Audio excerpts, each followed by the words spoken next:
একটা ছোট গ্রামে বাস করত রবি নামের এক খোকা। তার ছোট বোন ছিল বৃষ্টি। তারা অনেক গরিব হলেও খুব খুশি ছিল, কারণ তারা একসাথে কাজ করত, খেলাধুলা করত এবং অনেক কিছু শিখত। একদিন সকাল সকাল রবি মাঠে কাজ করতে বেরিয়ে গেল। বৃষ্টি চিৎকার করে বলল, ভাই, তুমি কোথায় যাচ্ছ? আমি তোমার সঙ্গে যেতে চাই। তুমি এখনো ছোট বোন, তুমি মাঠে কাজ করতে পারবে না। আমি যাচ্ছি ধান তুলতে। আমি কি সাহায্য করতে পারি ভাই? আমি সব সময় তোমার পাশে থাকতে চাই। তুমি তো ছোট, তবে ভালো কাজ করতে পারো।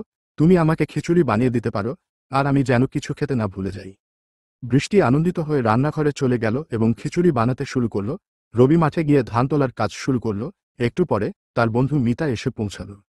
রবি, তুমি তো কাজ শুরু করে দিয়েছো। আমি কি তোমার সাহায্য করতে পারি? হ্যাঁ, তুমি একটু ধান তুলতে পারো। আজকে অনেক ধান ফলেছে। তোমার সাহায্যে আমরা অনেক কাজ শেষ করতে পারবো। ভাই, খাও, খাও। খিচুড়ি বানিয়ে এনেছি তোমার জন্য। হ্যাঁ, তুমি একটু ধান তুলতে পারো। আজকে অনেক ধান ফলেছে। তোমার সাহায্যে আমরা অনেক কাজ শেষ করতে পারবো। আজকের কাজ তো বেশ ভালো হয়েছে। আমরা দুজনেই অনেক পরিশ্রমী। এই যে খুশির দিন। হ্যাঁ, আজকে আমরা ভালো কাজ করেছি। আমরা একসাথে থাকলে সবকিছুই সহজ হয়।